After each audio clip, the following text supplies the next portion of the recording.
إن الحمد لله نحمده ونستعينه ونستغفره ونعوذ بالله من شرور أنفسنا ومن سيئات أعمالنا من يهده الله فلا مضل له ومن يضلل فلا هادي له وأشهد أن لا إله إلا الله وحده لا شريك له وأشهد أن محمدا عبده ورسوله يا أيها الذين آمنوا اتقوا الله حق تقاته ولا تموتن إلا وأنتم مسلمون يا أيها الناس اتقوا ربكم الذي خلقكم من نفس واحدة وخلق منها زوجها وبث منهما رجالا كثيرا ونساء واتقوا الله الذي تساءلون به والأرحام إن الله كان عليكم رقيبا يا أيها الذين آمنوا اتقوا الله وقولوا قولا سديدا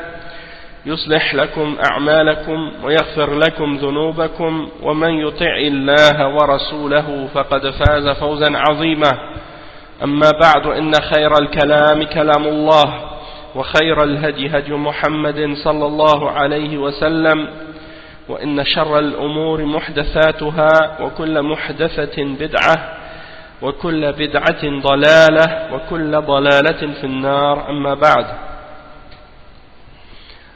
Naam, donc on commence aujourd'hui notre cours numéro 6 dans l'explication du livre Sharh Kashf al-Shubuhat. C'est le livre du Cheikh Mohammed ibn Abdul Wahhab expliqué par le Cheikh Abdul Aziz ibn Baz rahimahullah. Et donc on était arrivé au dernier cours, donc on a fini la partie du texte de l'explication et on avait commencé à lire quelques questions qui avaient été posées au Cheikh Ibn Baz sur plusieurs points. On n'a pas complété donc la lecture de toutes les questions, donc on va commencer par ça, Inch'Allah, et puis on continue tout de suite après avec la suite du texte et son explication, Inch'Allah. Et on a disons une partie assez importante à faire aujourd'hui, Inch'Allah. Donc on espère que, bi'idhnillah, on aura la possibilité d'aller le plus loin possible dans cette explication-là, Inch'Allah. Donc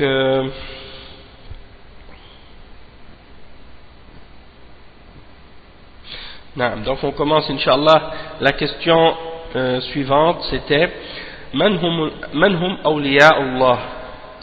Qui sont les awliya d'Allah? Et comme on a expliqué plusieurs fois, al-awliya, ça signifie, c'est le pluriel, awliya c'est le pluriel de wali, hein, et c'est ceux qui ont la wala d'Allah subhanahu wa ta'ala, ou qui sont rapprochés d'Allah subhanahu wa ta'ala, ceux que Allah aime et ceux qui aiment Allah subhanahu wa ta'ala. Donc al-awliya, ce sont ceux-là. Et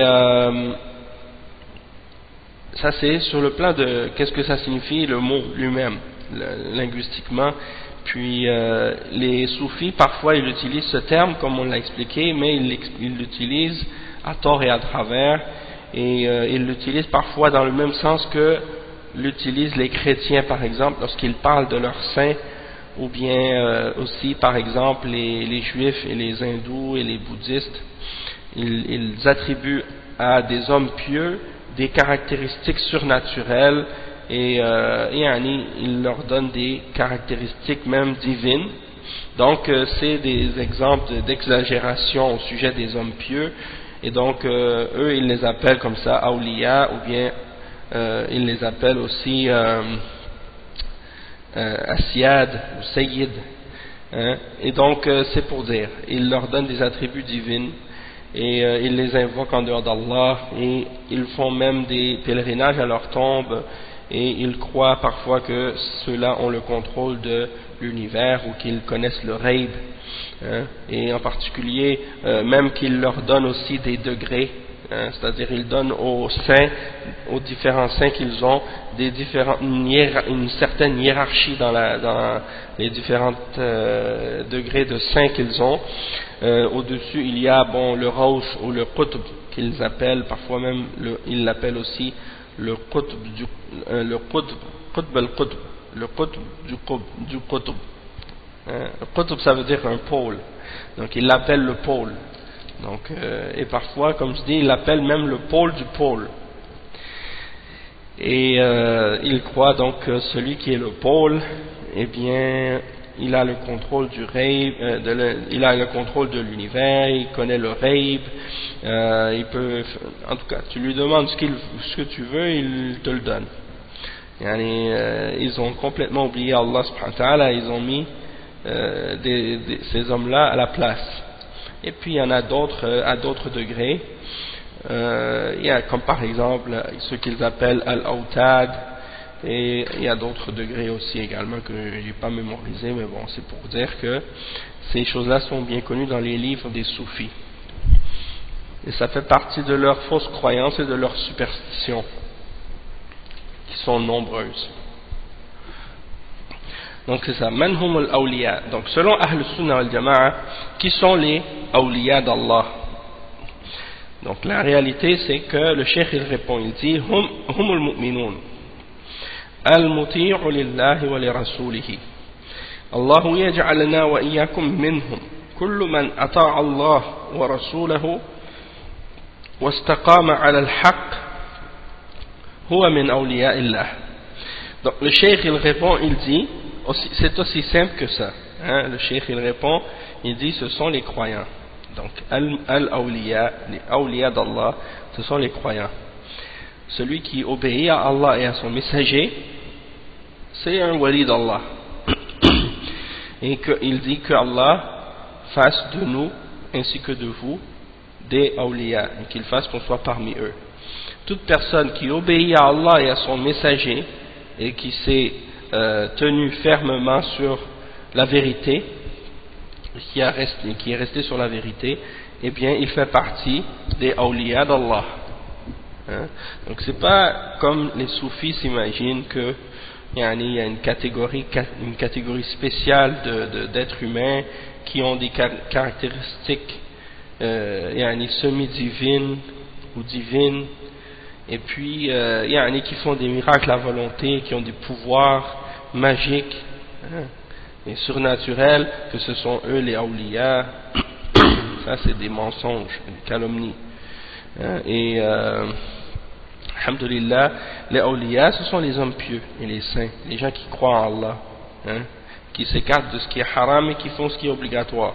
Donc ça c'est les awliya. Et donc les prophètes, ce sont les premiers parmi les awliya et les plus élevés en degré parmi les awliya. Il n'y a personne qui est plus rapproché d'Allah que les prophètes. Et puis il y a ensuite parmi les hommes les sahaba. Les sahaba, ce sont parmi les plus grands des awliya d'Allah après les prophètes. Et ensuite tous les autres sont en dessous. Tous les autres qui viennent par la suite sont en dessous de ceux-là. Il n'y a personne qui est, parmi les musulmans, il n'y a personne qui est plus rapproché d'Allah que les sahaba, en particulier Abu Bakr, Omar, Uthman et Ali radiyallahu anhum, qui sont les 4 khulafa rashidin, qui sont les 4 plus grands awliya parmi les sahaba. Et donc si quelqu'un parmi les soufis prétend que son cheikh est un wali et qu'il est plus rapproché d'Allah que les sahaba et plus rapproché d'Allah que les prophètes, alors c'est clair que c'est un égaré. Ça c'est un point important. Ensuite le cheikh il dit une autre question qui a été posée: Man yata'ata al-a'mal al-shirkiyya walakin yaqul innana ma na'buduhum kal-awliya wa ashab al-qubur wa salihin. Ici des gens font des actes de shirk, mais il dit nous on les adore pas, comme si on les adore pas, comme les hommes pieux, les gens qui sont dans les tombes, ou les hommes, les awliya, il dit on les adore pas. Le cheikh il répond, il dit ولو قال ما نعبدهم هو يقول ما نعبدهم إلا ليقربنا إلى الله زلفى. يقول قصدنا نعبد الله لكن نريد من هؤلاء أن يقربونا ما عبدناهم ذاتا لكن نريد أن يقربونا لأنهم وسائل لا لأنهم يستحقون العبادة يزعمون هذا. Donc le Cheikh Bin Baz il répond, il dit, même s'ils disent qu'on les adore pas, en réalité, il dit, ce qu'il dit c'est qu'on les adore que pour qu'ils nous rapprochent plus d'Allah, c'est ça qu'il dit. Il dit donc que notre intention c'est d'adorer Allah, mais on veut de la part de ceux-là, c'est-à-dire de ces hommes pieux, qu'ils nous rapprochent d'Allah subhanahu wa ta'ala.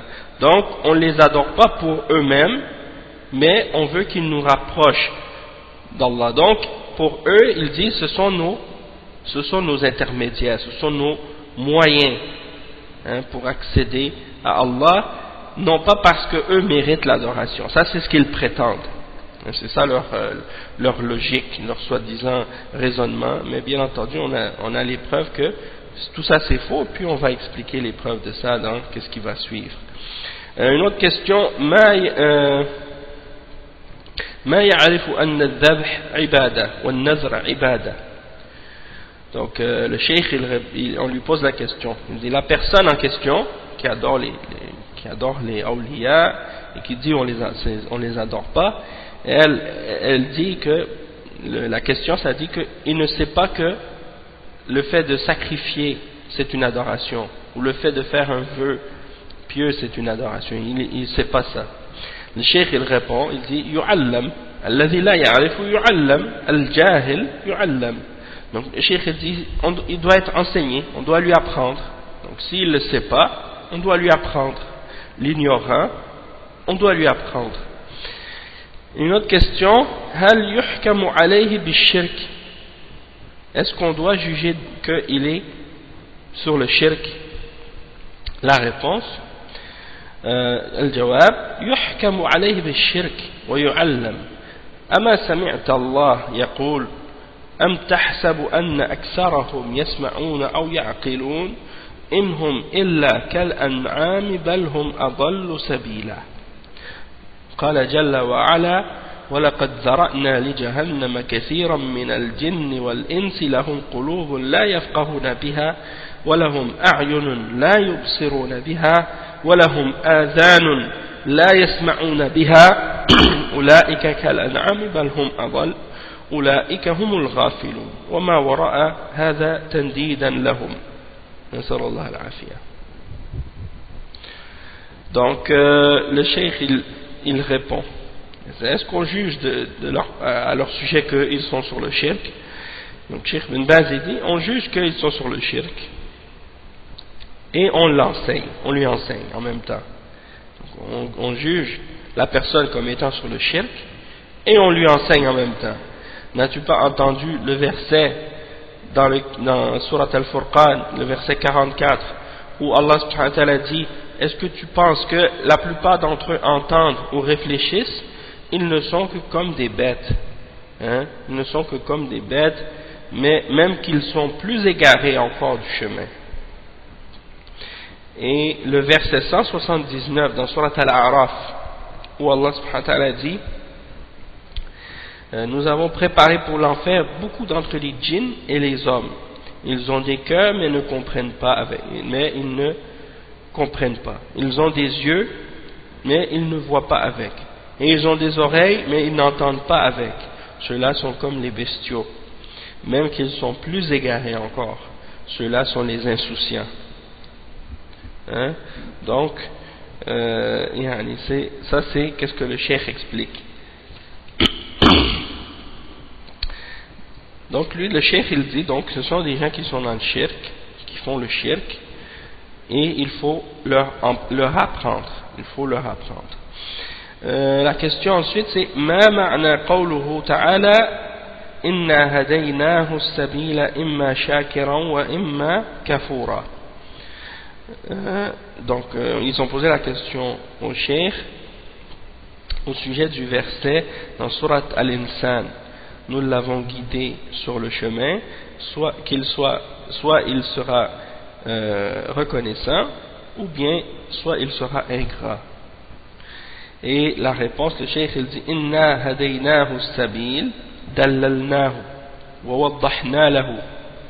الرسل وضحوا وعلماء الحق وضحوا ولكن الضال يعرف يعرض ولا يبالي ولا يلتفت عباد البدوي وعباد الحسين لو جئته ما يطيعك يرى أن عمله طيب مثل ما قاله المشركون الأولون للنبي صلى الله عليه وسلم لما نهاهم وعجبوا أن جاءهم منذر منهم وقال الكافرون ساحر كذاب وقال الكافرون هذا ساحر كذاب أجعل الآلهة إلها واحدة إن هذا لشيء عجاب.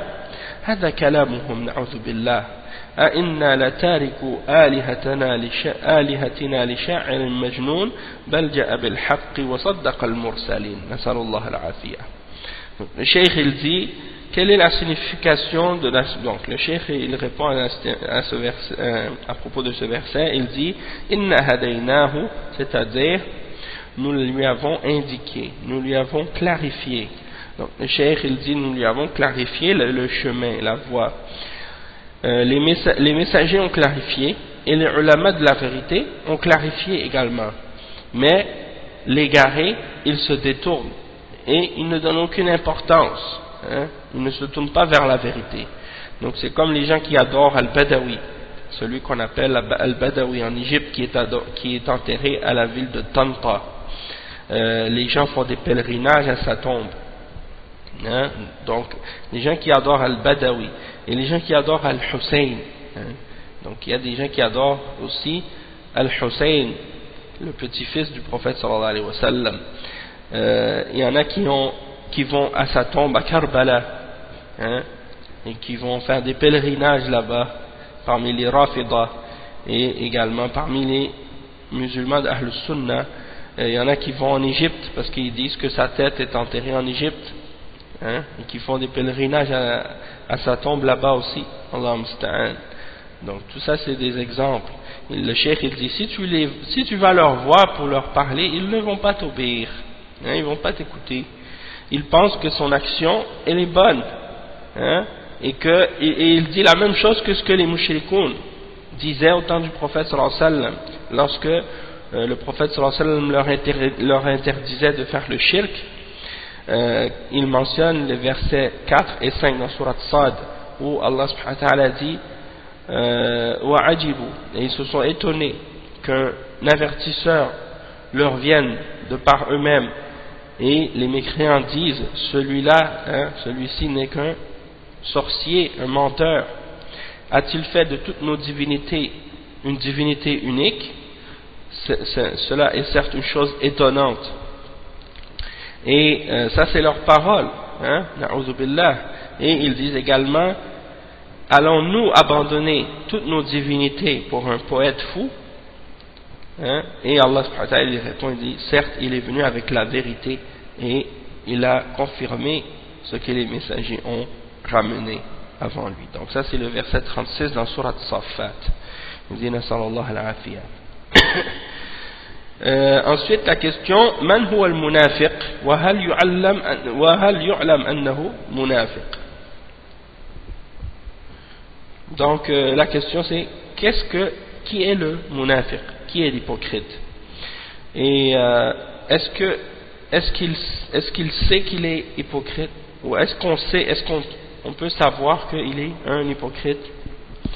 La réponse, le cheikh il dit al-munafiqu yatazaharu bil-islam wa yubtinu al-kufr yubghidhu al-islam wa yu'lam annahu munafiq. أي نعم لكن لأجل الدنيا حتى لا يقتل حتى لا يقطع راتبه من بيت المال حتى يعطى كذا ويعطى كذا مثل عبد الله ابن أبي ابن سلول وأصحابه.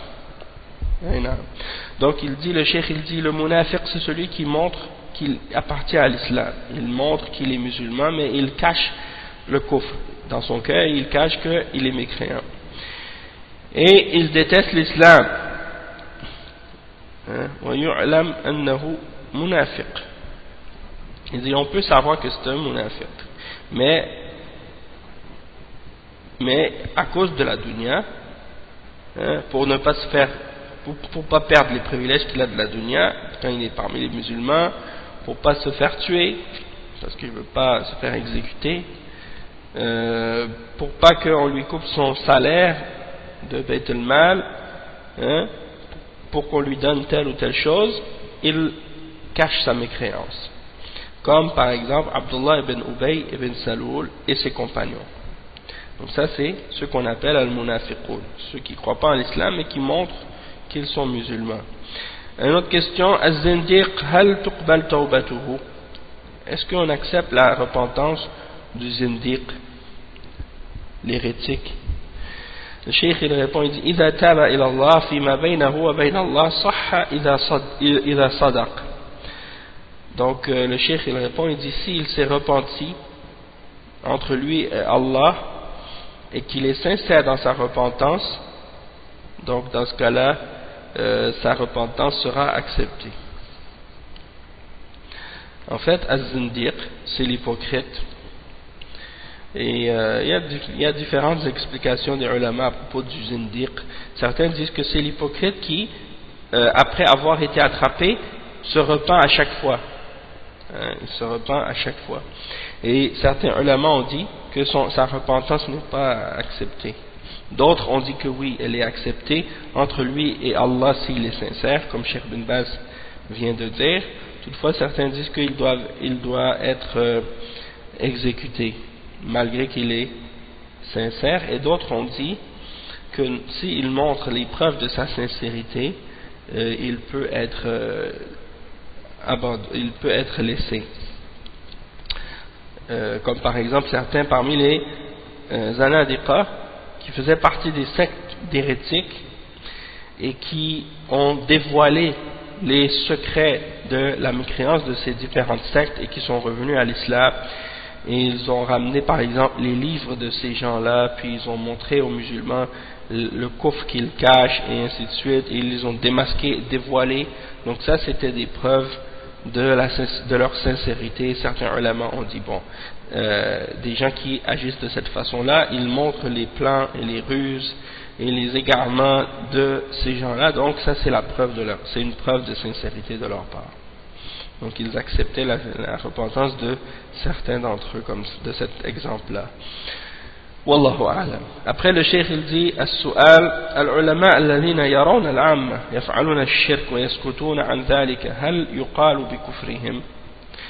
La question c'est les ulama qui voient les musulmans du commun en train de faire le shirk et qui ne disent pas un mot, qui se taisent, est-ce qu'on doit juger de leur kufr? Le cheikh bin Baz il répond, il dit la yuqalu innahum mudahanun wa alayhim jarima wa la yukaffarun illa idha ra'aw annahum musibun idha i'taqadu ashya'a lahum. Donc le cheikh il dit non, on ne dit pas que ce sont des kuffars, on dit que ce sont des gens qui sont des mudahinoun. Mudahinoun, c'est-à-dire des gens qui transigent, hein, qui font des compromis. Et ils ont commis un grand crime, ça c'est clair. Mais on ne déclare pas ces gens-là kuffars, excepté si eux-mêmes considèrent que ce que ces gens-là pratiquent comme shirk est correct, est bon, et qu'ils croient eux-mêmes en ces choses-là. Ils sont d'accord et ils croient à ces choses-là, donc dans ce cas-là, oui. Mais sinon, on ne va pas dire d'eux que ce sont des kuffars. يعلمون أن هذا شرك صريح يصير مداهنة وتساهل. Donc la question, ils savent que ça c'est du shirk clair, et le cheikh il répond, il dit oui, ça devient une genre de mudahana, c'est-à-dire ils prennent ça à la légère, ils font des compromis, ils transigent. Ensuite le cheikh il dit as-su'alu bi jah an-nabi. Donc si quelqu'un demande par le statut, le degré du prophète sallallahu alayhi wa sallam, le cheikh il répond bid'a. Donc il dit ça c'est une bid'a. Donc quelqu'un qui dit oh Allah, je te demande par le statut de ton prophète ou par le degré de ton prophète, ça c'est une bid'a. Ou quelqu'un qui dit oh Allah, je te demande par ton prophète, ça aussi c'est une bid'a. Ça c'est qu'est-ce que les soufis font parfois, ils appellent ça tawassul. Et il y en a parmi eux qui font ça, mais qui demandent directement au prophète sallallahu alayhi wa sallam, ou bien aux hommes pieux. Et dans ce cas-là, c'est pas bid'a, mais dans ce cas-là, c'est shirk akbar, hein, s'ils demandent directement au prophète. Une autre question, qira'at al-Qur'an lil amwat min ahli al-ilm man qala annaha tasil. La question c'est de lire le Coran pour les morts. Parmi les hommes de science, il y en a qui disent que la récompense va être donnée aux morts. Est-ce que c'est vrai? Le cheikh il répond, il dit as-sawab annaha la tasil.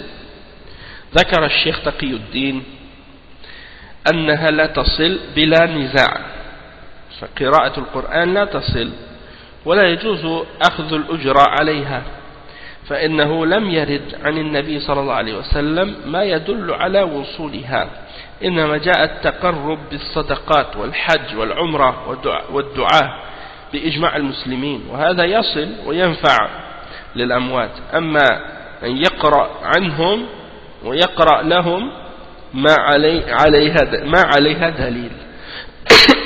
Donc le cheikh il répond, il dit la réponse correcte c'est que la récompense de la lecture qu'on fait pour les morts du Coran, elle ne leur parvient pas, c'est-à-dire elle n'arrive pas aux morts.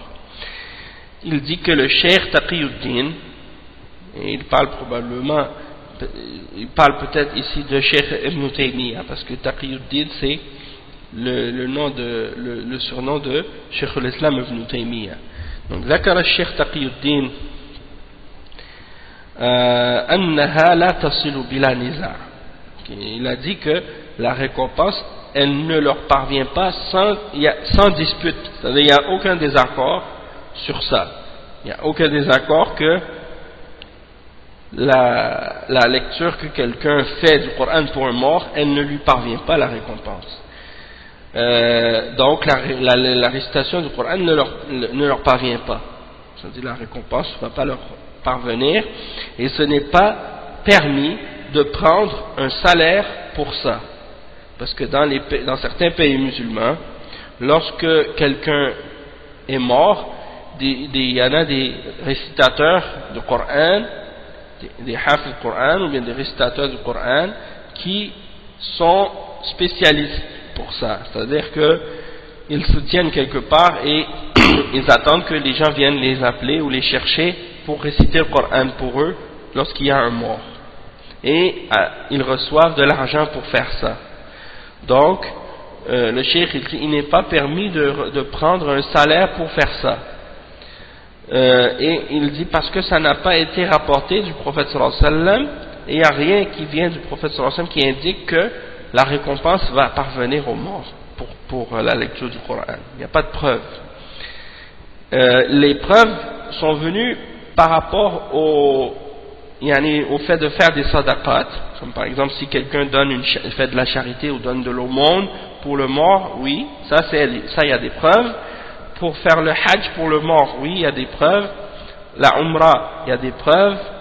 Pour faire des du'as pour le mort, ça c'est bien. Ça, il y a le consensus des musulmans à ce sujet-là, ils sont tous d'accord que ça c'est correct. Mais que ça c'est correct, que ça la récompense va leur parvenir et que ça va être bénéfique pour le mort. Ça c'est correct. Mais de réciter le Coran pour eux, ça il n'y a aucune preuve à ce sujet-là. Donc ça c'est la réponse à propos de cette question. Le Cheikh Ibn Baz il a expliqué ça bien. Une autre question, الذي ورد فيه نص هو الذي يؤخذ به. Donc c'est ça. Le Cheikh il répond نعم العبادات توقيفية. Donc le Cheikh on lui pose la question par rapport à la question précédente.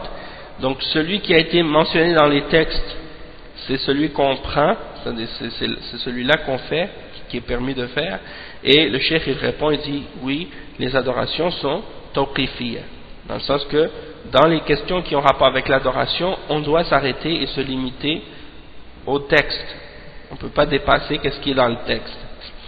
Une autre question, il dit قيل إننا وهابيون نحن مسلمون غير متعصبون وأنت جاهل تعلم حتى تعرف الحق الحق ما يعرف بالرجال الحق يعرف بالأدلة وتبين له قل ادرس الأدلة تأمل الأدلة فالأدلة هي المحور هي التي عليها المدار وأتباع محمد صلى الله عليه وسلم ليسوا متعصبين المتعصب المقلد الذي يتبع أهل الباطل في باطلهم لأنهم شيوخه أو لأنهم أجداده أو لأنهم آباؤه أو لأنهم أصحابه ويتبعهم ويقلدهم تعظيما لهم هذا المتعصب. Le cheikh il dit certains disent que nous sommes des wahhabiyoun, des wahhabiyoun, c'est-à-dire qu'on suit Cheikh Mohammed ibn Abdul Wahhab. Il dit non, nous sommes des musulmans et nous ne sommes pas des fanatiques ou des gens qui suivent aveuglément quelqu'un. Il dit toi tu es ignorant, alors apprends pour que tu puisses connaître la vérité. La vérité ne se connaît pas par les hommes, la vérité se connaît par les preuves. Et tu lui expliques et tu lui clarifies. Dis à la personne qui dit qu'on est des wahhabiyoun, tu dis apprends les preuves, étudie les preuves, réfléchis sur les preuves, et les preuves sont le centre sur lequel on doit se concentrer. Et les gens qui suivent le prophète Mohammed sallallahu alayhi wa sallam ne sont pas des fanatiques qui suivent aveuglément les autres. La personne qui est fanatique et qui suit aveuglément, c'est celui justement qui est le muqallid, celui qui suit quelqu'un celui qui suit les gens de la fausseté dans leur fausseté parce que ce sont leurs shuyukh. C'est-à-dire il va suivre quelqu'un parce que c'est son cheikh, parce que c'est son grand-père ou ses ancêtres ou ses pères ou parce qu'ils sont ses compagnons, et il les suit aveuglément par respect pour eux, et il les vénère, il les respecte et il les suit de cette façon-là. Donc ça c'est l'exemple du fanatique, de la personne fanatique. Ensuite le cheikh dit, on a posé la question ensuite au cheikh, ya cheikh, sum'atu ad-da'wa al-wahhabiyya سمعة الدعوة الوهابية طيبة في هذه الجزيرة فقط. En fait, c'est que la question qui a été posée au cheikh, il dit au cheikh, la réputation de la da'wa al-wahhabiyya, elle est uniquement bonne en Arabie, c'est-à-dire dans la péninsule arabe. Le cheikh il répond, il dit هذا لا يضرهم والحمد لله وهذه يدعو إليها أهل الباطل نسأل الله العافية مثل ما دعا المشركون في عهد النبي صلى الله عليه وسلم وبعده تزين الشرك والدعوة إليه والتنفير تزيين الشرك والدعوة إليه والتنفير من محمد عليه الصلاة والسلام وأصحابه. Donc le cheikh il dit ça leur cause aucun tort, alhamdulillah. Il dit ça c'est ce que faisaient les gens de la fausseté, et ils font toujours ça, comme ce que faisaient les mushrikoun à l'époque du prophète sallallahu alayhi wa sallam, et après lui ils embellissent le shirk pour les gens, et ils appellent au shirk, et ils font fuir les gens du prophète Mohammed sallallahu alayhi wa sallam et de ses compagnons en utilisant ce genre de termes ou ce genre de noms, les wahhabites. Ils disent c'est les wahhabites, et donc pour faire peur aux gens, pour faire fuir les gens, pour essayer de faire croire aux gens que la chose à laquelle on est en train d'appeler c'est quelque chose de différent que ce que le prophète Mohammed sallallahu alayhi wa sallam appelait les gens à suivre. Donc ça fait partie des ruses des gens de la fausseté, des gens du mensonge. La dernière question, Afallahu ank, walakin al-juhal yaghtarruna bi kalami haula. Donc il dit, mais il y a des gens ignorants qui se laissent tromper par les paroles de ces gens-là. Le cheikh il répond, yajibu ala ahli al-ilm an yuwaddihu. أهل العلم الذين عندهم بصيرة وعندهم هدى وعندهم عقيدة صحيحة في بلادهم عليهم أن يوضحوا نسأل الله أن يأتي بأهل العلم الصالحين توكلوا على الله. Donc le cheikh il dit, il est obligatoire pour les gens de la science de clarifier. Les gens de science sont, ceux qui ont de la compréhension et de la science, ceux qui ont de la guidance, qui ont la bonne aqidah, la bonne croyance dans leur pays, c'est à eux de clarifier. Et on demande à Allah subhanahu wa ta'ala de faire en sorte que viennent des hommes de science pieux et mettez votre confiance en Allah. Donc ça c'est important, tawakkul ala Allah. Le fait de mettre sa confiance en Allah. Donc ça c'est la dernière question. Donc on passe maintenant à la lecture du texte de la parole du Cheikh Mohammed ibn Abdul Wahhab maintenant, pour voir qu'est-ce qu'il dit dans le texte de Kashf al-Shubuhat. Et là on va commencer à lire ensemble les trois premières shubuhat des mushrikines. Ok, donc le cheikh il répond maintenant, il clarifie maintenant la réponse détaillée. Au dernier cours on a expliqué la réponse générale, maintenant il commence à expliquer la réponse détaillée à propos des shubuhat des mushrikines. Donc il dit, le cheikh il dit amma al-jawab al-mufassal fa inna a'da Allah lahum i'tiradatun kathira ala din ar-rusul يصدون بها الناس عنه منها.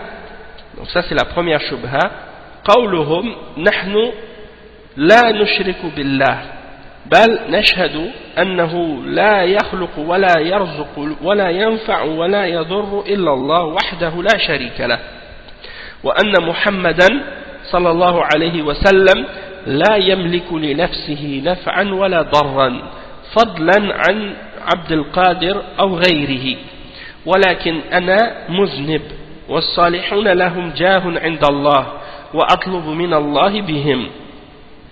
Donc ça c'est la première shubha. Le cheikh il répond, il dit, en ce qui concerne la réponse détaillée, al-mufassal, il dit que certes les ennemis d'Allah ont beaucoup d'opposition contre la religion des prophètes, par lesquels ils essaient d'obstruer la voie des gens vers la religion des messagers. Donc parmi les shubuhat, la première shubha c'est que, en fait pour résumer cette shubha, c'est que celui qui affirme ar-rububiyyah, pour eux, du moment qu'il affirme la rububiyyah, eh bien il n'est pas mushrik, parce que ils n'ont pas voulu adorer les hommes pieux. Ils n'ont pas voulu, ils prétendent qu'ils n'ont pas voulu adorer les hommes pieux, ils voulaient uniquement leur statut et leur intercession. Donc à cause de ça, ils considèrent qu'ils ne sont pas des mushrikines, puisqu'ils affirment la rububiyyah et ils ne font que chercher l'intercession et le statut des hommes pieux. Donc ça c'est le résumé. Maintenant l'explication, le cheikh comment il le dit, voici ce qu'il explique. Par exemple, voici un exemple de leur shubuhat. C'est la première shubha. Ils disent, nous ne faisons pas le shirk avec Allah. Nous témoignons, certes, en fait nous témoignons que rien ne peut créer, rien ne peut donner le risque, rien ne peut nous profiter, rien ne peut nous nuire, excepté Allah lui seul et sans partenaire. Et nous témoignons que Mohammed sallallahu alayhi wa sallam ne détient rien pour lui-même du pouvoir de nous profiter ou de nous nuire, et encore moins Abdul Qadir Al-Jilani ou un autre que lui. Mais nous sommes des pécheurs. Et les hommes pieux, ils ont un statut élevé auprès d'Allah. Et donc, nous demandons à Allah par cela. Et donc, nous demandons à Allah par cela. Ça, c'est leur argument. Et le cheikh, il répond, il dit فَجَاوِبْهُ بِمَا تَقَدَّمْ وَهُوَ أَنَّ الَّذِينَ قَاتَلَهُمْ رَسُولُ اللَّهِ صلى الله عليه وسلم مقرون بما ذكرت ومقرون أن أوثانهم لا تدبر شيئا وإنما أرادوا منها الجاه والشفاعة واقرأ عليه ما ذكره الله في كتابه ووضحه. Donc le cheikh il dit la réponse à cette shubha, il dit donne-lui la réponse par rapport à ce qu'on a déjà expliqué auparavant, c'est-à-dire que ce que le prophète Mohammed sallallahu alayhi wa sallam, ce que le messager d'Allah sallallahu alayhi wa sallam a combattu, ils affirmaient ce que tu mentionnes, la même chose, hein, et ils disaient, ils affirmaient que leurs idoles ne pouvaient rien gérer, rien contrôler de l'univers, qu'ils ne contrôlaient rien du tout, et qu'ils voulaient uniquement de ces idoles le statut et l'intercession. Il disait, vous dites la même chose que les mushrikoun. Et là, le cheikh il dit, et tu leur récites ce que Allah a mentionné dans son livre, et tu le clarifies. Donc ça, c'est la façon comment tu réponds à cette shubha. La deuxième shubha, hasruhum ibadatu ghayrillahi fil asnami duna as-salihin. Donc ça, c'est la deuxième shubha, c'est qu'ils limitent l'adoration d'autres que Allah aux idoles. Et non pas ils n'incluent pas l'adoration des hommes pieux dans le shirk et dans l'adoration. Donc pour eux, l'adoration des hommes pieux, c'est pas la même chose que l'adoration des idoles, et le shirk c'est seulement l'adoration des idoles et non l'adoration des hommes pieux. Donc ça c'est le résumé de la deuxième shubha. Le cheikh il dit فإن قال هؤلاء الآيات نزلت في من يعبد الأصنام كيف تجعلون الصالحين مثل الأصنام أم كيف تجعلون الأنبياء أصناما. Donc c'est ça le texte où littéralement qu'est-ce que le cheikh a mentionné. Il dit, et s'ils te disent, ça c'est dans la deuxième shubha, et s'ils te disent ces versets que tu mentionnes sont révélés au sujet des gens qui adoraient les idoles, comment peux-tu appliquer ou faire, comment peux-tu prendre les hommes pieux comme des idoles, c'est-à-dire comment tu peux mettre des hommes pieux au même niveau que les idoles et penser que c'est la même chose. Ou bien comment pouvez-vous faire des prophètes des idoles? C'est ça leur shubha. Ils pensent que si tu adores un prophète ou un homme pieux, ça c'est pas la même chose que d'adorer un idole. Le cheikh il répond, donc tu lui donnes la réponse et tu lui expliques la même chose que qu'est-ce qu'on a expliqué précédemment. فإنه إذا أقر أن الكفار يشهدون بالربوبية كلها لله وأنهم ما أرادوا ممن قصدوا إلا الشفاعة، ولكن إذا أراد أن يفرق بين فعلهم وفعله بما ذكر فاذكر له أن الكفار منهم من يدعو الأصنام ومنهم من يدعو الأولياء الذين قال الله فيهم أولئك الذين يدعون يبتغون إلى ربهم الوسيلة أيهم أقرب ويدعون عيسى بن مريم وأمه وقد قال تعالى وما المسيح ابن مريم إلا رسول قد خلت من قبله الرسل وأمه صديقة كان يأكلان الطعام انظر كيف نبين لهم الآيات ثم انظر أنى يؤفكون قل أتعبدون من دون الله ما لا يملك لكم ضرا ولا نفعا والله هو السميع العليم واذكر له قوله تعالى ويوم يحشرهم جميعا ثم يقول للملائكة أهؤلاء إياكم كانوا يعبدون قالوا سبحانك أنت ولينا من دونهم بل كانوا يعبدون الجن أكثرهم بهم مؤمنون. وقوله تعالى وإذ قال الله يا عيسى ابن مريم أأنت قلت للناس اتخذوني وأمي إلهين من دون الله قال سبحانك ما يكون لي أن أقول ما ليس لي بحق إن كنت قلته فقد علمته تعلم ما في نفسي ولا أعلم ما في نفسك إنك أنت علام الغيوب. فقل له أعرفت أن الله كفر من قصد الأصنام وكفر أيضا من قصد الصالحين وقاتلهم رسول الله صلى الله عليه وسلم.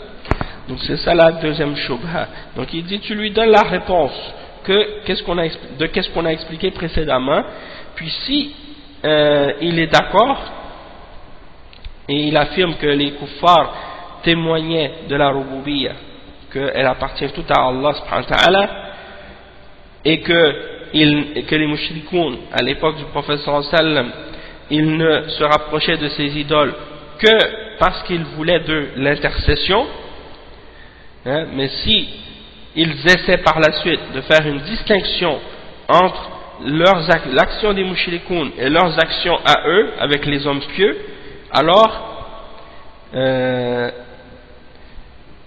alors mentionne-leur que les kuffars sont différents dans ce qu'ils adorent. Parmi les kuffars, il y en avait qui adoraient les idoles, et il y en avait également qui adoraient les hommes pieux, hein? Et c'est ceux au sujet desquels Allah subhanahu wa ta'ala a mentionné ce qu'il a dit dans le verset 57 en surat Al-Isra. أولئك الذين يدعون يبتغون إلى ربهم الوسيلة أيهم أقرب. Donc c'est-à-dire ils invoquent les mushrikoun, ils invoquaient par exemple Isa ibn Maryam, comme les chrétiens par exemple, hein? Ils adorent Isa ibn Maryam, le fils de Marie, et sa mère, hein? Ils adorent Marie. Donc ça c'est des gens qui faisaient le shirk, et pourtant ils n'adorent pas des idoles, et Allah subhanahu wa ta'ala a mentionné ça dans le Coran. Il dit ceux-là même que ces gens-là adorent, eux-mêmes cherchent un moyen pour se rapprocher d'Allah et d'être plus près d'Allah. Donc comment vous pouvez adorer des gens qui eux-mêmes cherchent à se rapprocher d'Allah, hein? Donc au lieu d'adorer ces créatures, vous devriez faire comme ces créatures-là, c'est-à-dire adorer Allah seul, et non pas adorer ces créatures-là pour vous rapprocher d'Allah, hein? C'est une contradiction. Et donc le cheikh explique ça. Il dit, donc vous leur mentionnez ça, qu'il y a des kuffars qui sont différents, et ça, si vous avez lu Al-Qawa'id Al-Arba'a, vous savez que ça c'est un des points qui est mentionné dans Al-Qawa'id Al-Arba'a, que les mushrikoun ils sont diversifiés dans leurs objets d'adoration. Ils n'adorent pas tous des choses semblables. Il y en a qui adorent des idoles, mais il y en a aussi qui adorent des hommes pieux et des saints et autres, comme par exemple ceux qui adorent Isa ibn Maryam, c'est un prophète, et il mentionne des versets à ce sujet-là dans Surat Al-Ma'idah, le verset 75-76. Donc dans Surat Al-Ma'idah, le verset 75-76, les versets qui clarifient la réalité de Isa alayhi salam.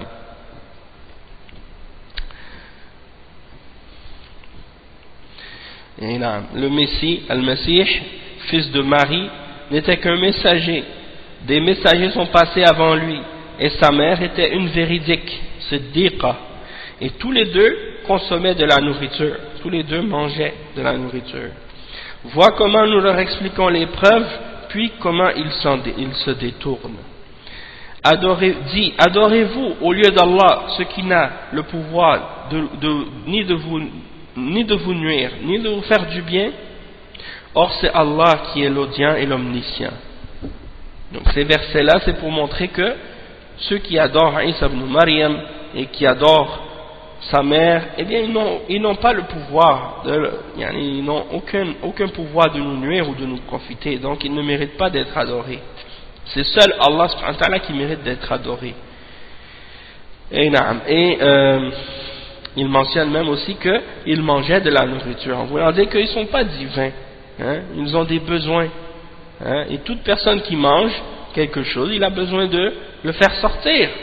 Et donc c'est pour nous faire comprendre indirectement aussi que c'est des êtres humains créés par Allah subhanahu wa ta'ala qui ont des besoins, qui mangent et qui ont besoin aussi d'aller, hein, libérer, hein, les excréments, donc comme tous les êtres humains. Et donc ça veut dire qu'ils ne méritent pas d'être adorés, hein. On peut pas penser que celui qui fait ça est Dieu, hein. Donc ça c'est des preuves que Allah subhanahu wa ta'ala leur mentionne pour leur faire comprendre que ceux qu'ils adorent ne méritent pas d'être adorés. Ensuite il mentionne un autre verset qui est le verset 40 et 41 dans Surat Saba, lorsque Allah subhanahu wa ta'ala mentionne, il dit وَيَوْمَ يَحْشُرُهُمْ جَمِيعًا, et lorsqu'on les ressuscitera tous, qu'on les rassemblera tous au jour de la résurrection. Surat Saba, le verset 40 et 41. وَيَوْمَ يَحْشُرُهُمْ جَمِيعًا, et le jour où il les rassemblera tous, puis il dira aux anges, Allah subhanahu wa ta'ala s'adresse aux anges, et il leur demande, est-ce vous que ces gens-là adoraient? Est-ce que c'est vous que les gens adoraient parmi les mushrikoun? Et ils diront, gloire à toi, tu es notre allié en dehors d'eux. Ils adoraient plutôt les djinns, hein, en qui la plupart d'entre eux croyaient. Donc ils adoraient les djinns. Donc c'est la preuve que parmi les mushrikoun, il y en a qui adorent les anges et il y en a qui adorent les djinns, hein, il y en a qui adorent les djinns, donc ils n'adorent pas que les idoles, hein. Par exemple les Haïtiens en Haïti qui font le vaudou et qui pratiquent le vaudou, ils n'adorent pas des idoles, mais ils adorent le djinn, et ça c'est du shirk aussi, hein. Donc c'est pas une condition que ce soit quelqu'un qui se prosterne devant une statue. Quelqu'un peut adorer quelque chose sans que ce soit une statue, hein, sans que ce soit une idole, et c'est du shirk quand même. Ensuite il mentionne le verset 116 dans Surat Al-Ma'idah.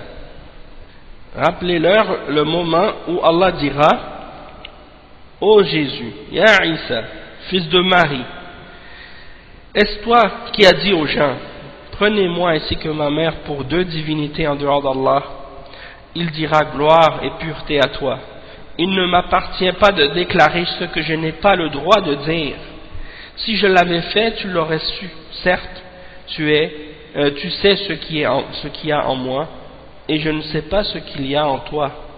Tu es en vérité le grand connaisseur de tout ce qui est inconnu.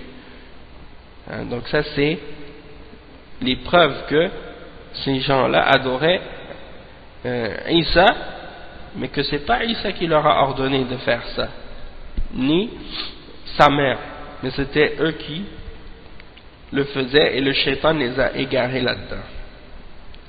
Donc le cheikh il dit, après avoir mentionné ces versets-là, il dit, alors dis-lui à la personne à qui tu discutes, parmi les gens qui justifient ou qui essaient de défendre le shirk, tu lui dis, donc maintenant, as-tu su que Allah subhanahu wa ta'ala a déclaré kuffar, celui qui a déclaré, ou celui qui a adoré les idoles, et qui s'est tourné vers les idoles, et qu'il a également déclaré kafir, celui qui s'est tourné vers les hommes pieux, et que le messager sallallahu alayhi wa sallam, le messager d'Allah les a combattus également?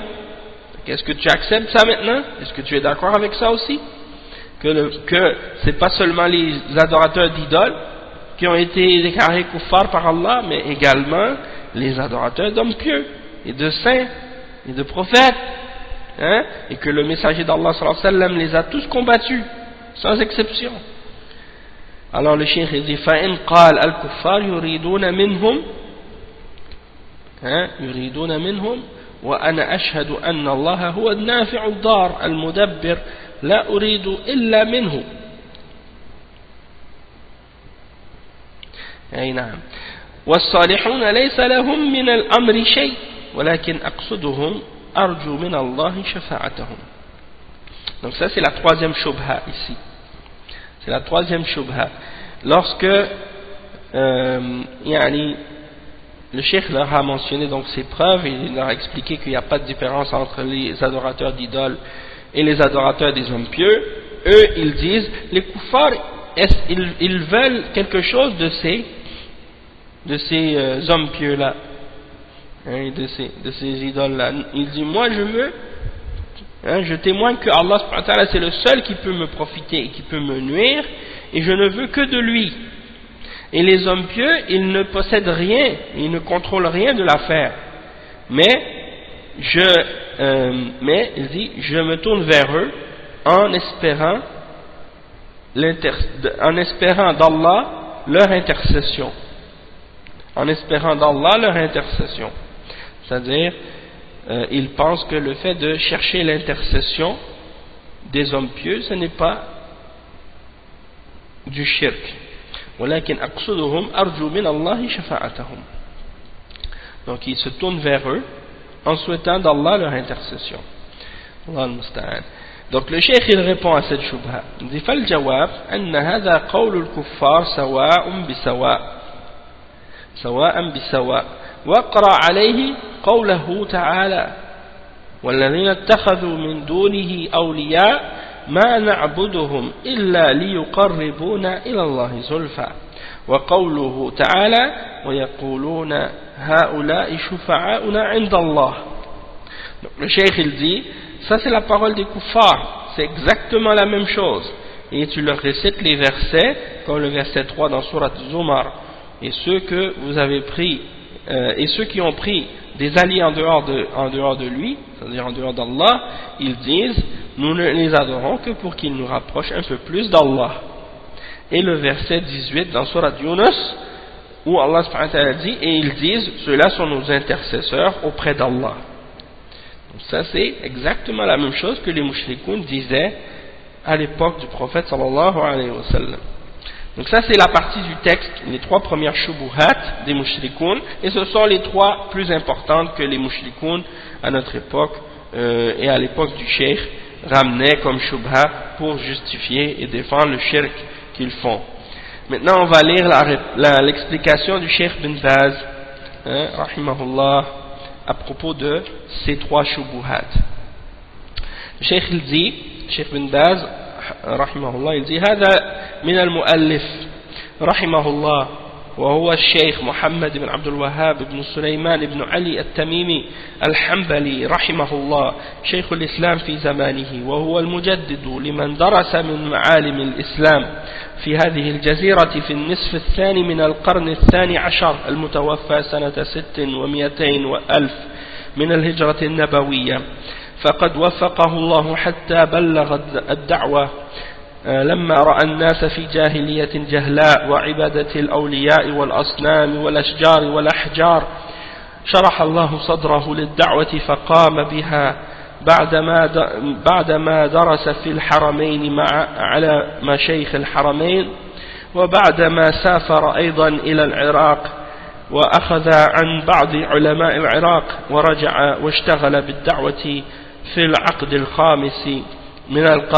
من القرن الثاني عشر ثم في العقد السادس ولم يزل يدعو إلى الله في حريملة ثم انتقل إلى العيينة المعروفة ثم انتقل من العيينة إلى الدرعية في عام 57 و100 وألف من الهجرة النبوية واتفق مع أميرها الأمير محمد بن سعود على الدعوة إلى الله ومحمد هذا هو جد الأسرة الموجودين الآن الأسرة المالكة الآن فقام بالدعوة رحمه الله فساعده محمد وأبناء محمد والعلماء في زمانه من أهل الصدق علماء الحق والسنة ساعدوه في ذلك واجتهد في الدعوة والبلاغ والإرشاد والتبصير بالجواب المجمل كما تقدم وبالمفصل لأن أهل الشبه أقسام منهم الفاهم يحتاج إلى التفصيل ومنهم الجاهل يكفيه الرد المجمل Donc le cheikh il répond, il dit Naam, il explique maintenant l'introduction, il dit voilà la parole de l'auteur, le cheikh Mohammed ibn Abdul Wahhab ibn Sulaiman, fils de Ali al-Tamimi al-Hanbali rahimahullah, cheikh l'islam. Il était le cheikh de l'islam de son époque et le réformateur de ce qui avait été perdu des enseignements de l'islam dans la péninsule arabe dans la deuxième partie du XIIe siècle. Il est mort en l'an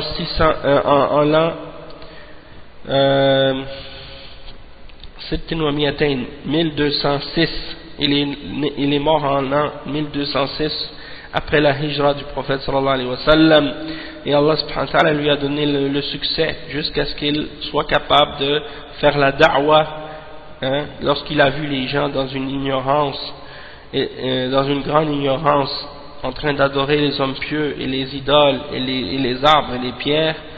Allah subhanahu wa ta'ala a ouvert sa poitrine, a ouvert son cœur à la da'wah, et il s'est tenu donc et il s'est levé pour faire cette da'wah après avoir étudié à Mecca et à Médine avec les ulama de la Mecque et de Médine, et il a voyagé ensuite vers l'Irak et il a étudié, il a pris la science de la part des ulama de l'Irak à l'époque, puis ensuite il est revenu et il a travaillé dans la da'wah, et na'am, donc dans les différentes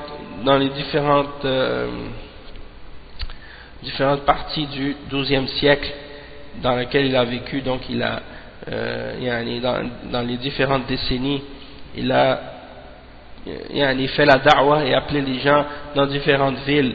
Donc il était à Huraymila, puis ensuite il est allé faire la da'wah à la ville de Al-Uyayna, puis ensuite il est parti de Al-Uyayna, il est parti à la ville de Ad-Dar'iyya en l'an 57 donc en l'an 1157 de la Hijra. Il est arrivé à la ville de Dar'iyya et c'est là qu'il a rencontré l'amir, le dirigeant de cette ville qui s'appelait Mohammed ibn Saoud. Et ce dirigeant de cette ville, l'amir Mohammed ibn Saoud, il a accepté sa da'wah et il l'a supporté dans cette da'wah. Et cet homme, Mohammed ibn Saoud, qui était le dirigeant de la ville de Dar'iyya, eh bien, il est le grand-père de la famille au pouvoir actuellement en Arabie Saoudite. Donc, il s'est tenu, il a fait la da'wah, et le dirigeant de cette ville, Mohammed, ainsi que ses enfants, et ainsi que les ulama de l'époque qui étaient sincères et véridiques, qui étaient sur la vérité et sur la sunna, ont tous supporté le cheikh Mohammed ibn Abdul Wahhab dans sa da'wah, et il a fait des efforts dans la da'wah et pour transmettre l'orientation et la guidance, et pour faire comprendre aux gens par des réponses qui sont parfois générales, comme on a mentionné précédemment, et par des réponses qui sont détaillées, parce que les gens qui ont des shubuhat, ils sont en différentes catégories. Parmi les gens qui ont des shubuhat, il y a ceux qui sont des gens qui ont de la compréhension et qui ont besoin de détails et de clarifications détaillées, et parmi les gens de shubuhat, il y a l'ignorant pour qui la réponse générale est suffisante. Donc il faut expliquer selon le degré des personnes.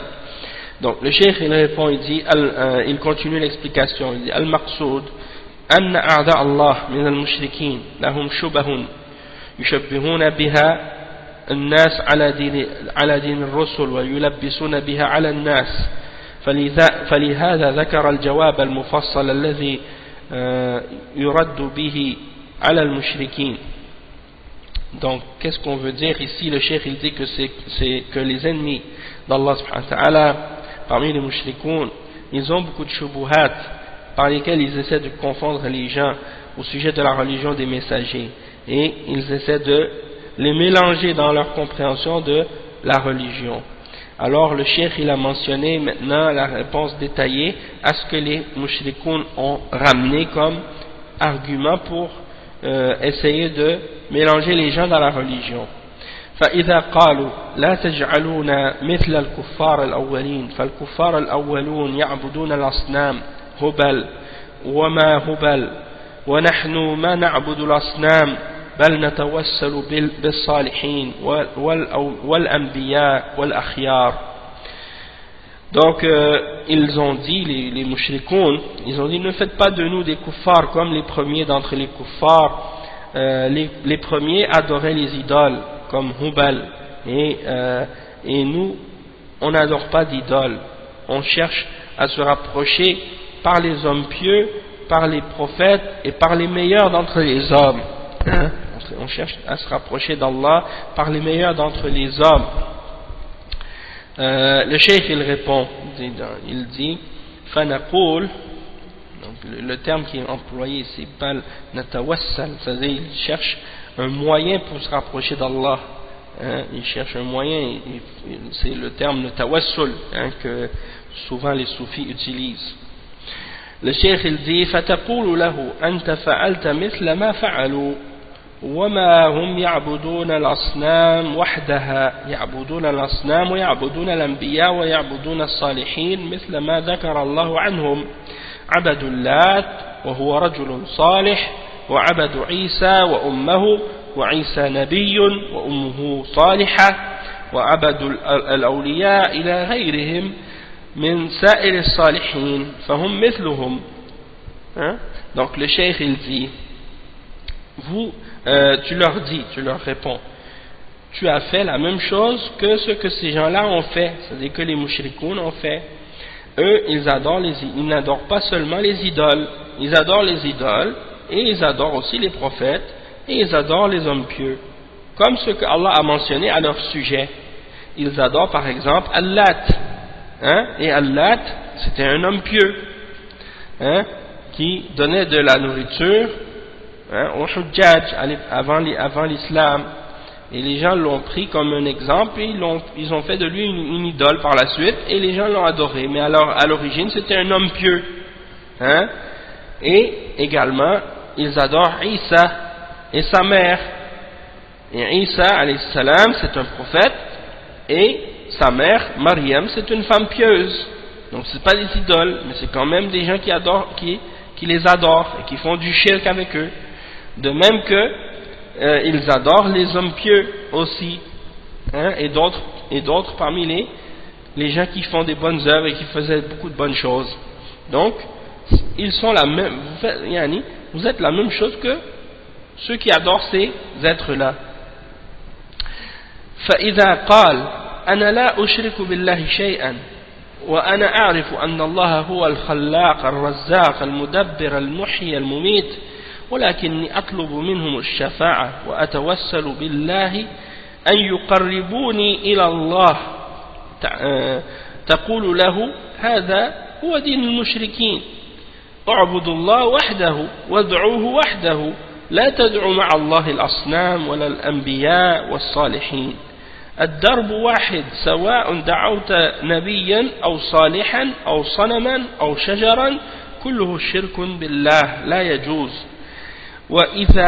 وإذا كانوا صالحين وأنبياء صلاحهم لهم ليس لك وصلاحهم لهم وأعمالهم لهم ولكن التوسل يكون بأعمالهم الطيبة تقتدي بهم تصلي كما صلوا تصوم كما صاموا تخلص العبادة لله كما أخلصوا تأمر بالمعروف وتنهى عن المنكر كما فعلوا هذا التأسي بهم تعمل مثل أعمالهم الطيبة أما أن تدعوهم مع الله تقول يا رسول الله انصرني أو اشفي مريضي أو يا سيدي عبد القادر أو يا أحمد البدوي أو يا حسن أو يا حسين أو يا علي أو تدعوهم تقول لي ما أعبده أو تدعوهم تقول لي ما أعبدهم ولكن أدعوهم لأنهم صالحون أو لأنهم أنبياء هذا عين الشرك نفس عبادة أبي جهل وعتبة ابن ربيعة وأشباههم من كفار قريش هذا دينهم ذكر الله عنهم ما نعبدهم إلا ليقربونا إلى الله زلفى ما نعبدهم لأنهم يخلقون ويرزقون لا نعبدهم ليقربونا إلى الله زلفى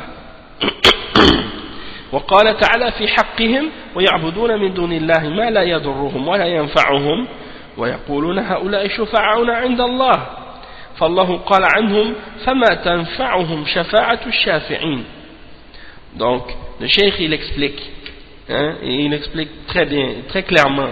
Il dit donc si le mushrik il te dit moi je ne fais pas le shirk, je n'associe rien avec Allah et je sais que Allah c'est lui le créateur de toutes choses, celui qui donne la subsistance, celui qui gère tout, qui contrôle la vie et la mort, qui contrôle le monde, qui fait vivre et qui fait mourir, mais moi je demande seulement l'intercession à ces êtres pieux là, et je les prends comme un moyen pour me rapprocher d'eux, pour qu'ils me rapprochent d'Allah. Je fais le tawassul par Allah pour qu'ils me rapprochent d'Allah, pour que ces hommes pieux là me rapprochent d'Allah. Alors tu lui réponds, voici comment tu dois répondre à cette personne. Tu dis, ça c'est la religion des mushrikoun, c'est la religion des gens qui font le shirk. Adore Allah lui seul, invoque Allah seul, n'invoque pas d'autres avec Allah, des idoles ou des prophètes ou des hommes pieux.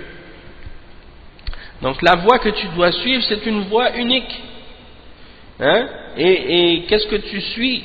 C'est la même chose que ce que suit celui qui fait le shirk à l'époque du prophète sallallahu alayhi wa sallam.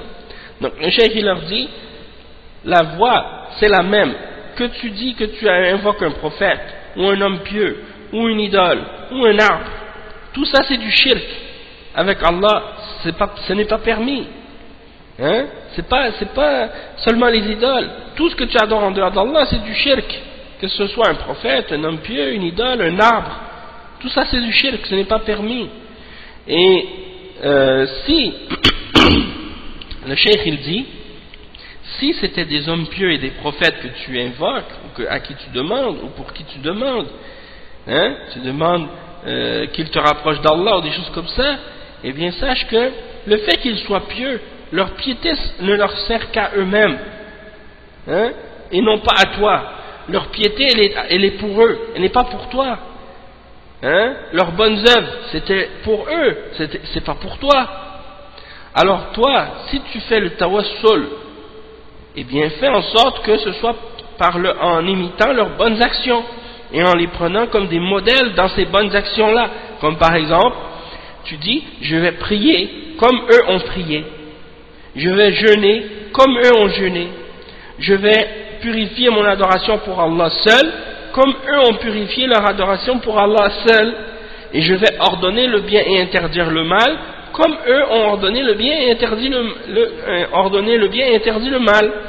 Donc c'est à dire que tu vas pas dire je demande à Allah par leur piété ou par leur bonté ou par le bien qu'ils ont fait, ou je me rapproche d'eux pour aller à Allah parce que eux sont des hommes pieux. Non, tu fais la même chose que pour toi, pour que toi-même tu puisses devenir pieux comme eux, ou te rapprocher de leur piété, pour que par la suite tu puisses être un rapproché d'Allah toi aussi et avoir la miséricorde d'Allah subhanahu wa ta'ala. Donc c'est en prenant ces actions-là comme exemple et en te basant sur ce modèle de bonnes œuvres que tu vas te rapprocher d'Allah. Mais c'est pas en invoquant des hommes ou des créatures avec Allah, et que tu dises par exemple ô messager d'Allah sauve-moi, ou guéris ma maladie, ou mon malade, ou que tu dis oh Sidi un tel, Sidi Abdul Qadir, ou oh Ahmed al-Badawi, ou oh Hussein, oh Hassan, oh Hussein, oh Ali, comme le font les gens qui adorent ces gens-là en dehors d'Allah, ils les appellent, ils les invoquent en dehors d'Allah. Donc tu les inventes, puis tu me dis par la suite je ne les adore pas. Tu les invoques et tu les appelles, et après tu me dis je ne les adore pas, mais je les invoque parce qu'ils sont des hommes pieux et parce qu'ils sont des prophètes. Et le cheikh dit ça c'est le shirk en lui-même, c'est ça le shirk. C'est-à-dire, c'est la même chose que l'adoration de Abu Jahl et l'adoration de Utba ibn Rabi'a et ceux qui leur ressemblent, parmi les kuffars de Quraysh. C'est ça leur religion. Et Allah subhanahu wa ta'ala a mentionné à leur sujet, dans le verset 3 dans Surat Az-Zumar, Ma na'buduhum. Ils disaient, les mushrikoun, ils disaient, nous on les adore que pour qu'ils nous rapprochent un peu plus d'Allah. Hein? C'est-à-dire, il dit, on les adore pas parce qu'ils ont créé ou que parce qu'on croit qu'ils ont donné le risque. Non, on les adore uniquement pour qu'ils nous rapprochent un peu plus d'Allah. Hein? Et ils disent également, Allah subhanahu wa ta'ala dit également à leur sujet, c'est-à-dire au sujet des mushrikoun, et ils adorent en dehors d'Allah ce qui ne peut ni leur nuire ni leur profiter, et ils disent, ceux-là sont nos intercesseurs auprès d'Allah. Hein? Et Allah subhanahu wa ta'ala dit à leur sujet, dans le verset 48 dans Surat Al-Muddathir, فَمَا تَنْفَعُهُمْ شَفَاعَةُ الشَّافِعِينَ, c'est-à-dire l'intercession des intercesseurs ne leur servira à rien et ne leur sera d'aucun profit, d'aucun bienfait. Hein? Donc le cheikh il dit ensuite طَلَبُوهَا مِنْ غَيْرِ وَجْهِهَا الَّذِي يُرِيدُ الشَّفَاعَةَ يَطْلُبُهَا مِنَ اللَّهِ يقول اللهم شفع في أنبيائك اللهم شفع في عبادك الصالحين يسلك طريقهم يعبد الله كما عبدوه يدعوه كما دعوه يستغيث كما استغاثوا يسير على نهجهم في العبادة لله وحده في طاعة أوامره وترك نواهيه أما أن يدعوهم مع الله ويستغيث بهم وينظر لهم ويسبح لهم ويطوف بقبورهم فهذا نفس فعل المشركين الأولين هذا دين الأولين هذا دين الأولين دينهم الشرك والتقرب إلى الله بعبادة الصالحين وبجعلهم وسائط يدعونهم مع الله ويستغيثون بهم ويقول هؤلاء شفعاؤنا عند الله هذا هو نفس ما قاله الأولون سواء بسواء كما قال تعالى ويوم يحشرهم جميعا ثم يقول للملائكة أهؤلاء إياكم كانوا يعبدون قالوا سبحانك أنت ولينا من دونهم بل كانوا يعبدون الجن أكثرهم بهم مؤمنون وقال سبحانه ومن أضل ممن يدعو من دون الله من لا يستجيب له إلى يوم القيامة وهم عن دعائهم غافلون هم غافلون عن ذلك الدعاء وإذا حشر الناس كانوا لهم أعداء وكانوا بعبادتهم كافرين قال عن عباد المسيح وأمه وغيره من الصالحين أولئك الذين يدعون إلى الشرك يبتغون إلى ربهم الوسيلة أيهم أقرب ويرجون رحمته ويخافون عذابه. Donc le cheikh il explique, il dit il demande l'intercession mais il ne la demande pas de la façon correcte. Celui qui veut réellement l'intercession, il ne la demande pas aux hommes pieux, il la demande à Allah. Il dit oh Allah, fais intercéder pour moi tes prophètes. Oh Allah, fais intercéder pour moi tes serviteurs pieux.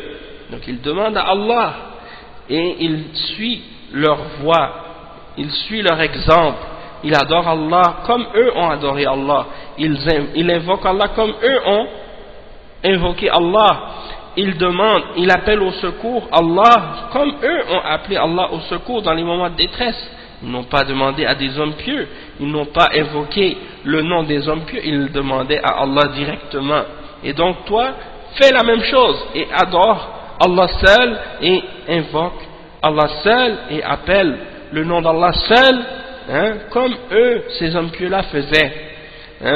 Et suivez leur voie dans leur adoration d'Allah seul et dans leur obéissance de ses ordres et dans l'abandon de ses interdictions. Mais celui qui invoque et adore d'autres avec Allah et il appelle au secours d'autres que Allah subhanahu wa ta'ala ou d'autres avec Allah et il fait des vœux pieux pour eux et il sacrifie des animaux pour eux, il fait le tawaf, il tourne autour de leur tombeau, hein, par respect pour ces tombeaux, puis pour ces hommes pieux-là. Donc ça c'est exactement ce que faisaient les mushrikoun, les premiers, parmi les adorateurs d'idoles et les gens qui adoraient autre que Allah. Ça c'est exactement la même chose que ce que faisaient ces gens-là dans leur religion. Et donc leur religion c'est le shirk. Leur religion c'est de se rapprocher à Allah par l'adoration des hommes pieux. C'est ça le shirk. De se rapprocher d'Allah par l'adoration par les serviteurs pieux. Et de faire de ces serviteurs pieux des intermédiaires et des intercesseurs qu'ils invoquent avec Allah et qu'ils appellent au secours dans les moments de détresse en dehors d'Allah, hein? Et ils disent à leur sujet, ceux-là sont nos intercesseurs et nos intermédiaires auprès d'Allah. Ça c'est exactement la même chose que ce que disaient les premiers parmi les mushrikines, exactement la même chose, comme Allah subhanahu wa ta'ala il le mentionne dans le verset, dans Surat Saba 40-41.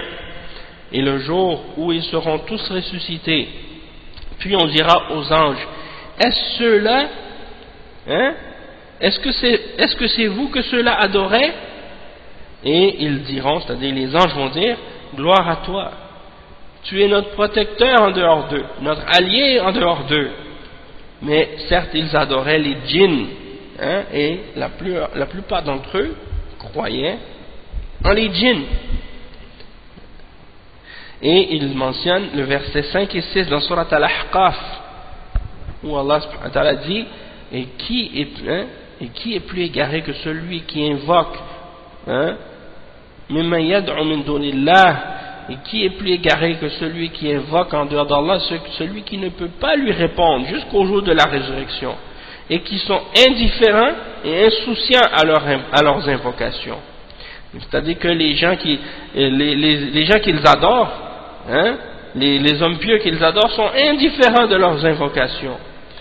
Et lorsque les hommes seront ressuscités, كانوا لهم أعداء, ils seront des ennemis pour eux. وكانوا بعبادتهم كافرين, et ils rejetteront et renieront les adorations qu'ils faisaient pour eux. Hein? Donc ça c'est la réalité de qu'est-ce qui arrivera aux mushrikoun et aux adorateurs de tombes et d'hommes pieux au jour de la résurrection. Hein, ils vont trouver que ceux-là même qu'ils adoraient, qu'ils invoquaient, vont se désavouer d'eux, hein, au jour de la résurrection. Comme par exemple Isa alayhi salam, qui va se désavouer des chrétiens qui l'adoraient. La même chose pour les par exemple les gens qui adoraient le prophète Mohammed sallallahu alayhi wa sallam et qui l'invoquent en dehors d'Allah, le prophète Mohammed sallallahu alayhi wa sallam va se désavouer d'eux au jour de la résurrection. Et ceux qui adoraient les hommes pieux, hein, comme les sahaba, parmi les sahaba comme Hussein, Al-Hassan ou Al-Hussein et Ali, ils vont se désavouer des Rafidah et de tous ceux qui les adoraient en dehors d'Allah. Il m'a dit, je vous ai jamais connu, j'ai aucun lien avec vous, je veux rien savoir de vous. Hein? Ça c'est la réalité.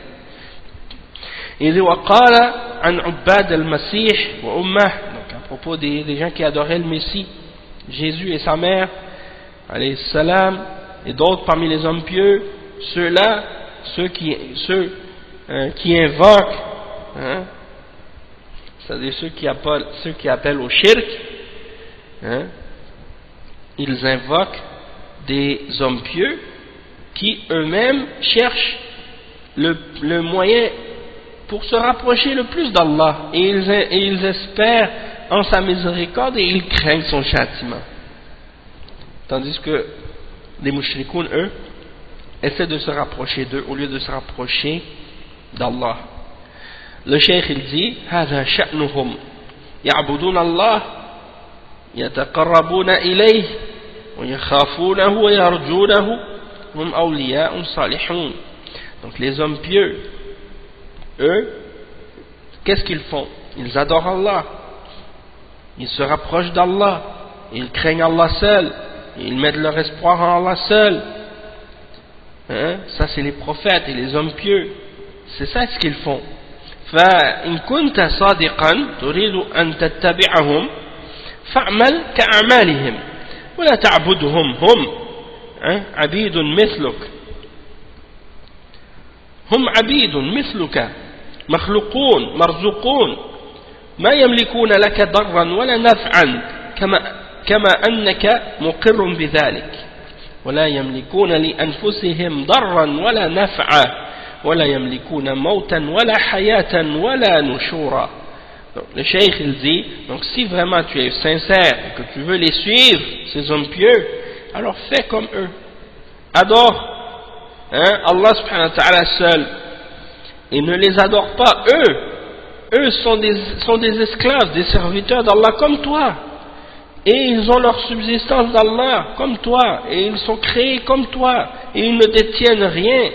Ils n'ont pas la capacité ni de profiter, ni de nuire comme tu le prétends toi-même. Et comme tu l'affirmes toi-même. Comme Allah dit dans le verset 3 dans Surat Al-Furqan. Il dit وَلَا يَمْلِكُونَ لِأَنفُسِهِمْ ضَرًّا وَلَا نَفْعًا. Ils ne détiennent pour eux-mêmes ni la capacité de nuire, ni la capacité de profiter, et ils ne détiennent pas la capacité de faire vivre ou de faire mourir, ni de faire vivre, ni de ressusciter les morts. Donc, ils ne possèdent pas ces pouvoirs-là ou ces capacités-là. فإذا كانوا هكذا وأنت تقر بهذا فادعوا الله الذي دعوه واعبدوا الله الذي عبدوه وانظر له واذبح له وصل له وصم له وغير ذلك من العبادات التي فعلوها حتى تكون مثلهم وحتى يحصل لك الأجر والثواب والنجاة مثل ما حصل لهم. هذه حال المشركين في زمان المؤلف وفي زماننا الآن وقبل زمان المؤلف هذه حالهم وهكذا في زمن قريش وهكذا في زمن الأوائل زمن قوم نوح وقوم صالح كلهم هذا شركهم نادر من يقول أن الآلهة تخلق وترزق. هذا شرك نادر شرك الربوبية. أغلبهم مشركين شركهم في الألوهية في التعبد وطلب النجاة والتوسل بهم بطلب شفاعتهم طلب تقربهم إلى الله طلب أن يشفعوا مريضهم لا أنهم يشفون بأنفسهم لكن يشفون مريضهم لأنهم يشفعون إلى الله ويسألون الله وهم رفاة في القبور. وهذا من الجهل العظيم. ميت قد انتقلت روحه من جسده لا يملك لنفسه نفعا ولا ضرا هو الذي يشفع لك هو الذي يخلصك من العذاب من المرض بشفاعته. هذا هو الجهل الكبير نسأل الله العافية. Donc le cheikh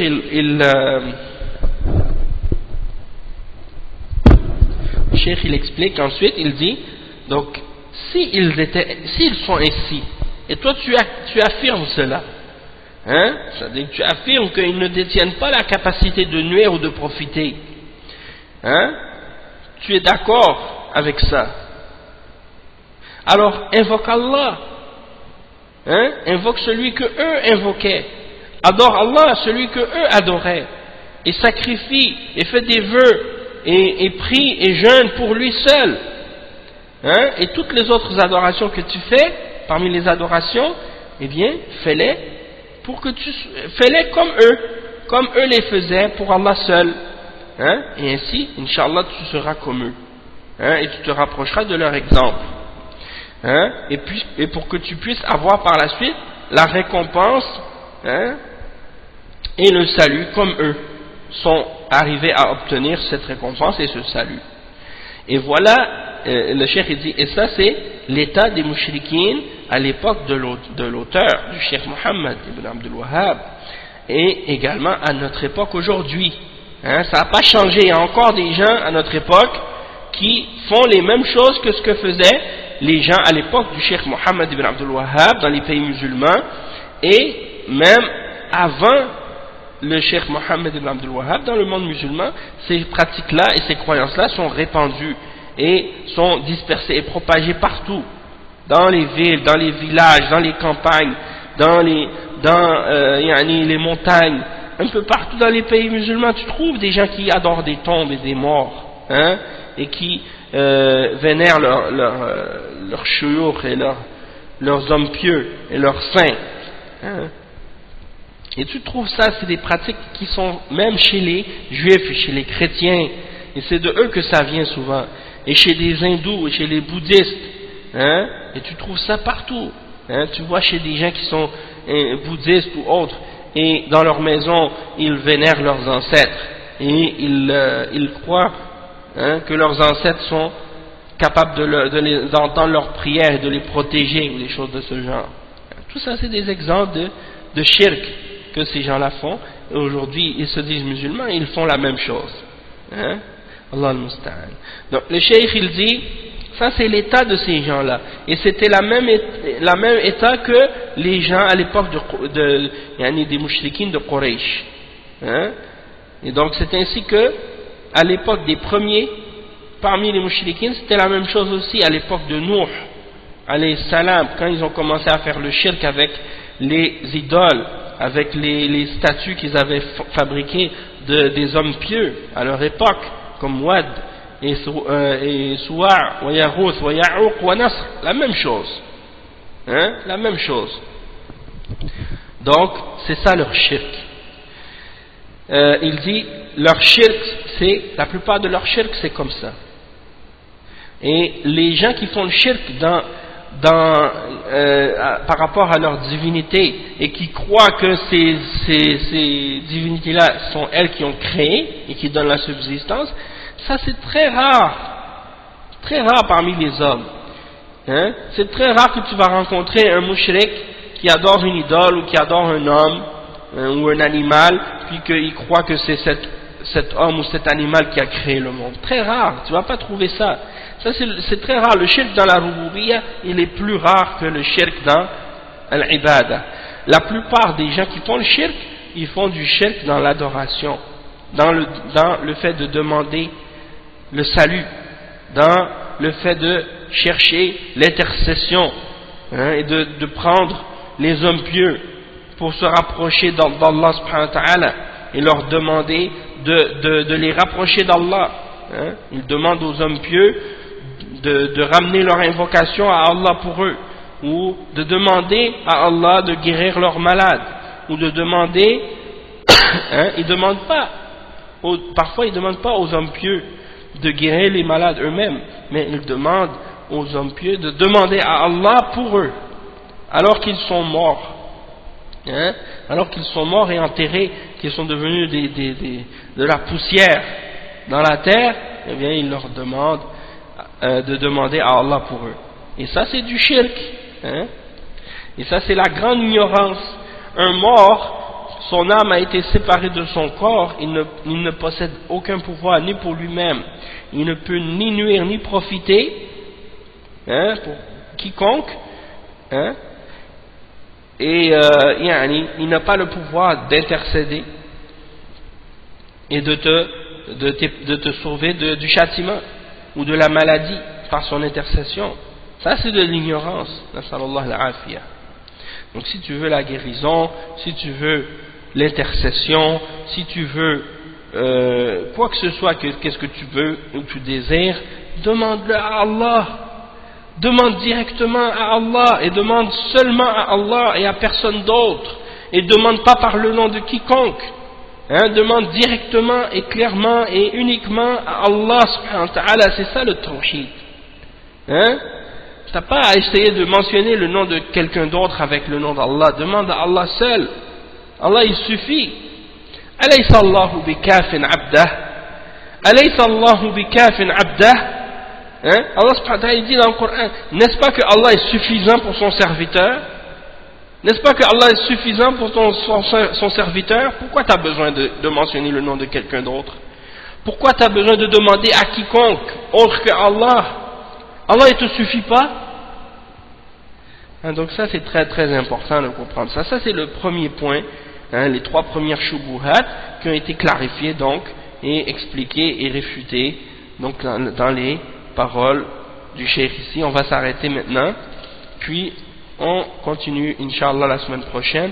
On va lire les quelques questions au début du cours comme on a fait aujourd'hui, et puis on ira par la suite à l'explication de la 4e shubha. L'explication de la 4e shubha, Inch'Allah. Donc, subhanakallahumma wa bihamdika ashhadu an la ilaha illa ant astaghfiruka wa atubu ilayk. Barakallahu fikum wa jazakumullahu khayran. Wassalamu alaykum wa rahmatullahi wa barakatuh. Donc, à la semaine prochaine, Inch'Allah.